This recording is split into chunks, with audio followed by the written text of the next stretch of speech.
6 bogeys, 0 birdies. That's how Brooks Koepka's back nine went on Friday at Shinnecock Hills, and by the time he signed his scorecard, he'd missed the cut at a U.S. Open for the first time since he was a rookie back in 2012. Within minutes, golf fans online had a word for it: Crybaby. If you've followed Koepka for any length of time, you already know that word doesn't just describe one bad round. There's a reason it stuck so fast, and it goes back further than this week. Stick around, because by the end of this video, you'll understand exactly where that label comes from, and whether this time it's actually fair. To understand how big this collapse really was, you need to know what was building beforehand. This year was supposed to be Koepka's redemption arc. He left LIV Golf and rejoined the PGA Tour back in January through something called the Returning Member Pathway, a route that lets former LIV players earn their way back onto tour without taking a guaranteed spot from existing members. Early on, it looked like the right call. He picked up 6 top 20 finishes in his first 11 starts, including a T12 at the Masters in April. For a guy a lot of fans had already written off as a LIV cash grab story, that's a real comeback. People were starting to believe the major championship version of Koepka, the one who used to collect US Open trophies like they were nothing, might actually be coming back. That story was building nicely. Then, 1 week before the US Open, it nearly fell apart entirely. At the Canadian Open, fans noticed something off. Koepka kept grimacing after shots during his third round. He still managed a 2/72, but it was clear something was wrong. He withdrew before the final round, and the explanation was strange: numbness in the ring and pinky fingers of his left hand. Doctors weren't even certain what was causing it. Some pointed to nerve inflammation. Others mentioned thoracic outlet syndrome, a condition involving nerves near the collarbone that can affect grip and feel in the hands. Serious enough that fans openly wondered whether he'd even be able to tee it up at the US Open at all. Just days later, he said he was back to full strength. Shinnecock Hills was about to test that claim on a course that meant more to him than almost any other. This wasn't just any US Open stop for Koepka. Shinnecock is where he won his second US Open title back in 2018. If there was one place he should have felt at home, it was here. Round 1 went fine on paper, a 2/73, though most of the conversation that day wasn't even about his golf. Fans couldn't stop talking about his bright pink shirt instead. Round 2 is where it actually got interesting, and not in a good way. Koepka wasn't even struggling early. With 10 holes left to play, he was sitting at 3 over, right on the cut line, very much alive for the weekend. Then it all came apart at once. 7 over coming home. 6 bogeys, not a single birdie to offset any of them. His iron play, normally the strongest part of his entire game, completely abandoned him down the stretch, costing him more than a stroke and a half to the field in approach shots alone, the exact part of his game that built his reputation as a major championship closer. He finished 10 over for the championship, missing the cut by 6 strokes, on the exact course where he'd once lifted the trophy.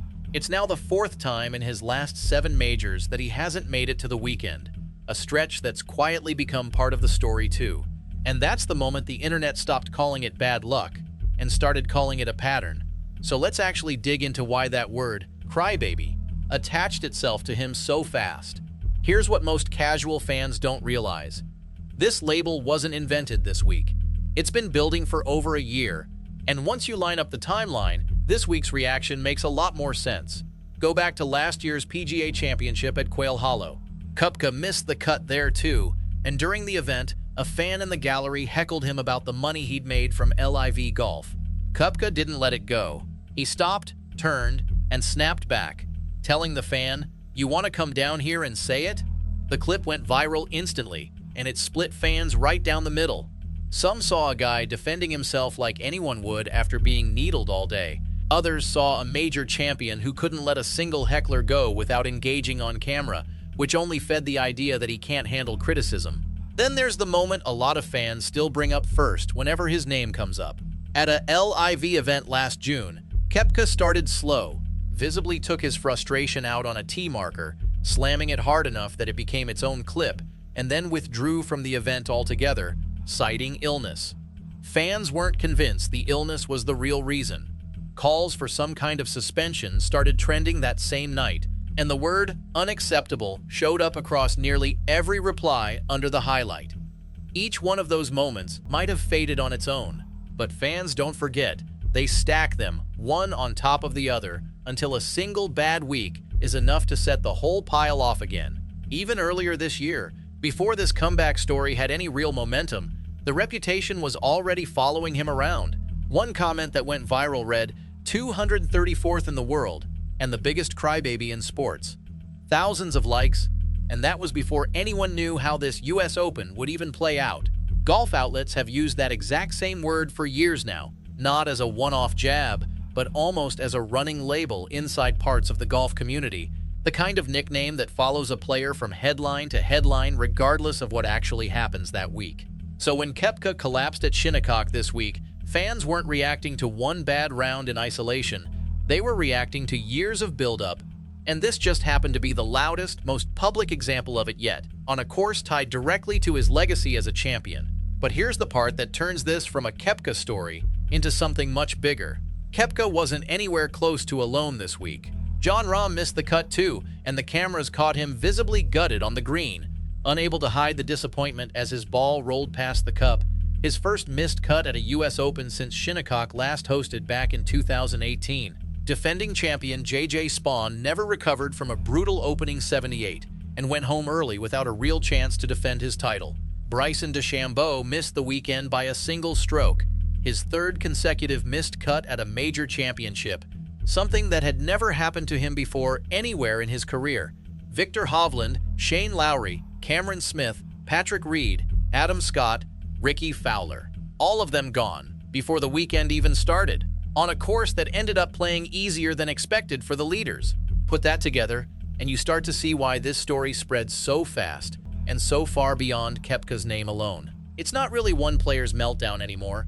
It's a major championship where a long list of the biggest names in golf got embarrassed on the exact same 2 days, and Koepka, with his built-in reputation, became the lightning rod for all of it. Fans who already saw him as thin-skinned now had the perfect headline to back it up. Fair or not, while DeChambeau and Rahm largely drew sympathy instead of mockery for the same basic outcome of going home early.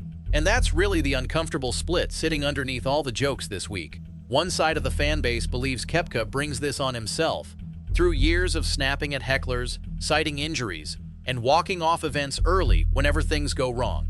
The other side looks at the exact same week and sees a two-time US Open champion who was dealing with a real, documented nerve issue just days before the tournament, who was actually in contention with 10 holes left to play, trying to defend his title on the course where he made history, and getting torn apart online the moment his hands betrayed him down the stretch. Here's my honest take. A guy playing through numbness in his own hand, who was still fighting for a weekend spot with 10 holes left, on the course where he once won it all, deserves at least a little benefit of the doubt before getting branded with a label like that again.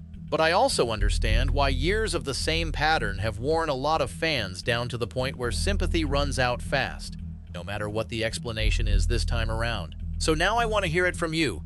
Was this fair criticism built on a real pattern, or is the internet piling on an injured player at the worst possible time? Drop your honest take in the comments below.